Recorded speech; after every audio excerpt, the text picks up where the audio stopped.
On se retrouve aujourd'hui pour la deuxième et dernière partie de notre voyage en Thaïlande. Aujourd'hui, je vais vous montrer les dernières visites que nous avons faites et les derniers paysages de Thaïlande que nous avons vus. C'est parti! Première visite, le White Buddha. Donc c'est une grande sculpture du Bouddha qui est sur les hauteurs de la ville de Pai, donc la ville où nous sommes restés pendant un peu plus d'1 mois. Donc pour y monter, il y a pas mal de marches. Si on fait un stage de boxe thaïlandaise d'ailleurs, on y monte en courant. Donc il y a une vue absolument magnifique du haut de ce White Buddha. Et l'ambiance y est très calme, très posée. Et d'ailleurs, pas mal de locaux viennent prier devant ce Bouddha.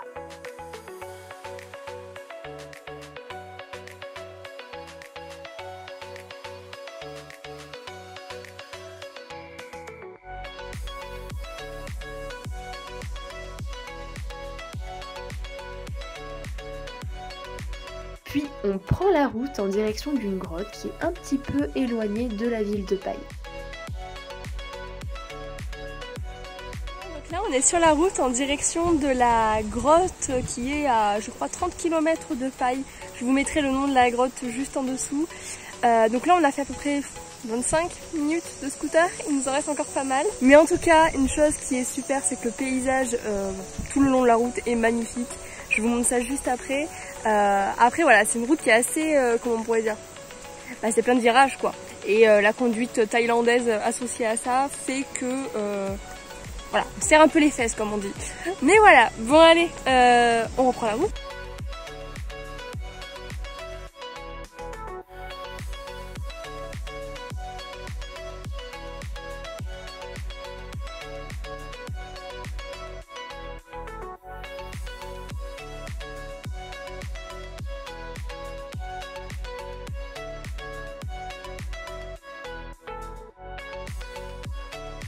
Que dire de plus sur cette route?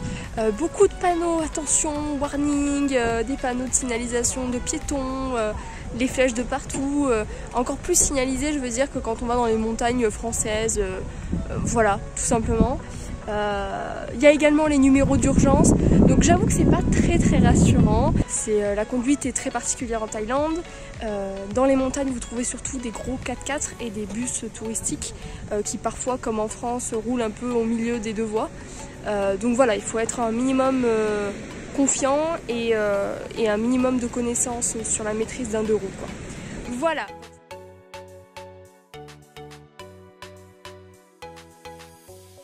Bon, et bien on est bien arrivé au lieu où se trouve la cave, j'allais dire oui, la Lotte Cave.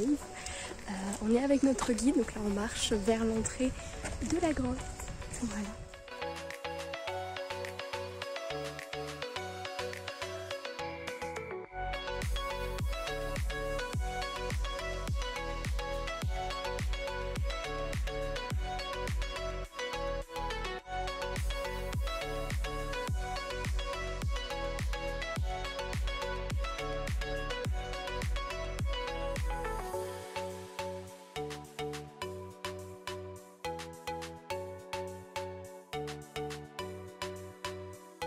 La visite commence sur un petit bateau de bambou.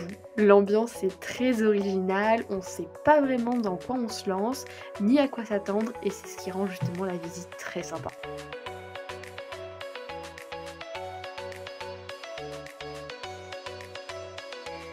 Tout au long de la visite, la guide montre les parties de la grotte avec sa petite lanterne et sa petite lampe torche.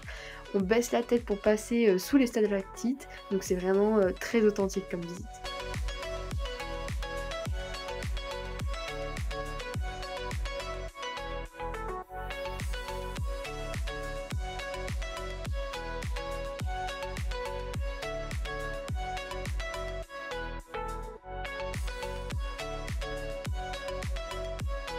Et bien on sort tout juste de la visite de cette grotte. Alors la visite elle dure à peu près 25 à 30 minutes, ce qui pourrait sembler court par rapport à la durée de la route qu'il y a de Pai à ici, c'est-à-dire à peu près 1 heure voire plus sur scooter. Voilà. Après je pense que c'est un choix à faire et un choix averti. C'est-à-dire que sur internet, sur les avis de la grotte, beaucoup de gens disent oui ça vaut pas le coup, c'est un peu sombre, on n'y voit rien dans la grotte, etc. moi je vais vous donner mon avis. Voilà, j'ai visité énormément de grottes, en France surtout, vraiment beaucoup de grottes. Donc je sais à peu près de quoi je vais vous parler. Celle-ci, en fait, si vous voulez aller la voir, c'est pour l'originalité en fait, de la faire à la fois en bateau, sur un petit bateau, bon, assez instable, mais un petit bateau. C'est aussi pour l'authenticité de la visite qui se fait sur un terrain qui est rocailleux, glissant, voilà. Vous n'allez pas être dans une grotte comme on a l'habitude en France où le sol est bétonné, où c'est tout lisse, et voilà, il faut faire juste attention à la tête. Là c'est vraiment voilà, laisser limite à l'état naturel. Donc c'est vraiment pour l'authenticité du lieu et l'originalité de ce petit bateau, et également que votre guide a juste une lanterne et une toute petite lampe de poche pour vous montrer les choses et pour faire la visite. On voit beaucoup de choses avec la lanterne. Il y a également beaucoup de motifs d'animaux comme dans toutes les grottes sur les roches. Donc voilà, c'est très sympa à faire. Moi je vous le recommande, voilà, parce que la route est en plus de ça très jolie pour y arriver à cette grotte. Donc franchement, je suis pas tout à fait d'accord avec les avis d'internet qui disent que ça ne vaut pas le coup. Mais encore une fois, il s'agit d'être averti et de savoir ce que l'on vient chercher. Voilà. Et puis petite précision qui vient de me revenir à l'instant, ce qui est génial, c'est que vous avez un guide rien que pour vous. C'est-à-dire que si vous venez à 2, vous avez un guide pour 2. Voilà. Donc ça c'est top. Certes, on croise d'autres groupes pendant la visite, mais voilà, en comparaison, je veux dire, avec une visite à 20, 25, 30 personnes, c'est vraiment sympa.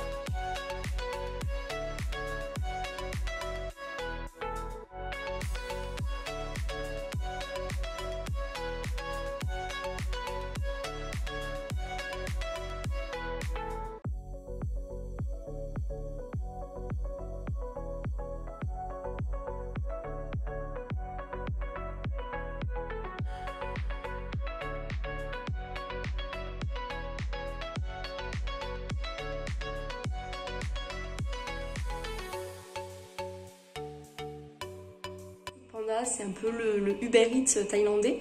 Et j'ai voulu tester, parce qu'en Thaïlande il y a énormément de variétés de boissons différentes, et j'ai voulu tester 2 boissons. Donc là on a du lait au taro. Voilà, donc j'ai jamais goûté déjà même en France le taro, je sais pas du tout quel goût ça peut avoir, mais en tout cas voilà un exemple de boisson qu'on peut trouver. Donc je goûte avec vous.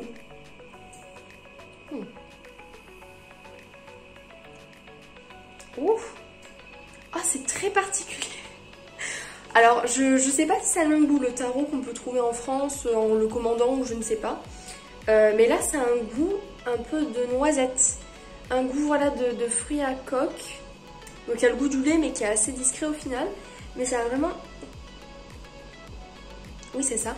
C'est un goût de fruits à coque, genre de noisette, d'amande un petit peu. C'est très bon du coup. Maintenant on va goûter autre chose. Là aussi il s'agit de quelque chose qu'on n'a pas du tout en France. Il s'agit d'une boisson au cacao et à la menthe. Et il faut savoir qu'en fait en Thaïlande le cacao ils appellent ça Ovaltine. Il y a beaucoup de boissons à l'Ovaltine. C'est en fait du cacao. Donc là on est pareil sur une forme de frappé granita. On goûte. Oh la vache. Oh la vache. J'ai l'impression de manger un After Eight glacé en fait. Et j'adore les After Eight. C'est une tuerie. Bon, si vous allez en Thaïlande, franchement foncez. Si vous aimez le chocolat et le goût de la menthe, la glace au chocolat, menthe chocolat, les After Eight. Non, c'est trop bon, il n'y a pas à dire. On valide.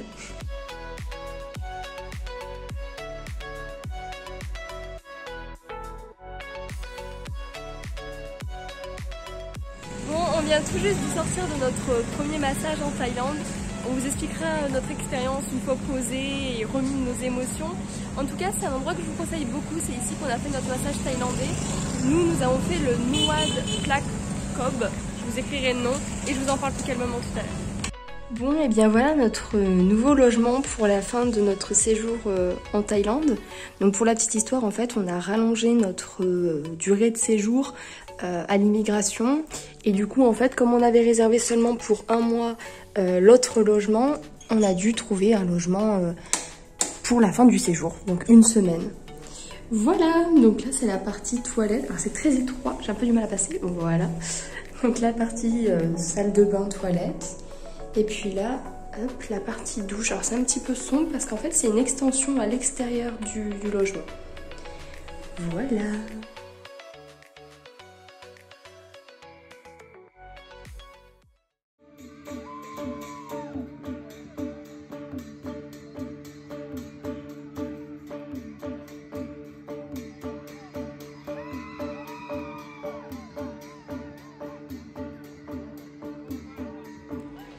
Bon, et bien écoutez, voilà, on est sur le départ, prêt à partir de Pai, après avoir déjà rallongé notre voyage d'1 mois de plus en Thaïlande. Là cette fois-ci on peut plus le rallonger, c'est plus possible, c'est qu'une seule fois. On part à la fois heureux dans le sens où on va découvrir d'autres endroits. En même temps, on a beaucoup aimé cette ville-là, donc du coup, il a un petit pincement au cœur, une petite nostalgie. En tout cas, là, on a notre bus pour faire Pai-Chiang Mai dans à peu près 30 minutes pour aller jusqu'à l'aéroport, donc on a 3 heures de route. Et après, nous allons à Singapour, donc dans la même journée, là. Ce soir, on est à Singapour, voilà. Donc ce que je vous propose, c'est que je vous laisse avec la fin de cette vidéo sur la Thaïlande et on se retrouvera du coup à Singapour très vite.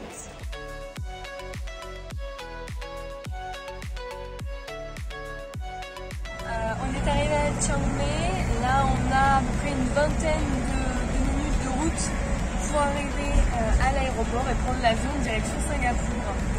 Voilà. Je viens d'y penser, là comme on est à l'aéroport, on ne vous a pas parlé de notre expérience, notre deuxième expérience de massage thaïlandais. Donc je vais vous en parler un peu puisqu'on est dans l'attente. Alors là cette fois-ci c'était un massage donc, du dos, de l'arrière des jambes, de la nuque et du visage. Voilà, sur le papier on se dit super, c'est cool, ça va être de la détente. En fait pas du tout, c'est-à-dire qu'en fait au niveau déjà du massage thaïlandais, on n'est pas dans de la palpation, dans du massage vraiment de la peau, de la chair, en fait du muscle. On est sur des appuis. Ils viennent et ils appuient. Ils mettent le doigt et ils appuient. Et comment ils appuient, c'est ce qui fait qu'on a très mal. C'est-à-dire qu'ils viennent appuyer soit avec l'avant-bras, soit avec le coude, vraiment la pointe du coude, soit comme je l'ai dit avec le doigt. Ils appuient, et avec toute la force de leur corps. C'est-à-dire qu'ils viennent s'appuyer sur vous. Voilà. Ce qui est très douloureux. Pour vous donner une idée, quand on a un plat-ventre, elle appuie tellement sur le corps en fait que moi j'avais du mal à respirer, c'est qu'elle me bloquait, le cou était appuyé, elle me bloquait, j'arrivais même pas à avaler ma salive en fait. Et Gabriel en a parlé avec une personne qu'il a pu croiser, un anglais je crois, et le mec lui a dit c'est la pire expérience de massage de toute ma vie. Voilà, donc c'est pas pour critiquer les massages thaïlandais, mais il faut savoir à quoi on s'attend. C'est pour ça qu'il y a autant de restrictions d'ailleurs au niveau des massages. Interdit aux femmes enceintes, interdit aux personnes diabétiques, interdit si on vient tout juste de manger, si on a bu de l'alcool avant. Il y a beaucoup de restrictions, je crois qu'il y en a 7, mais voilà, il faut le savoir à l'avance parce que c'est vraiment violent.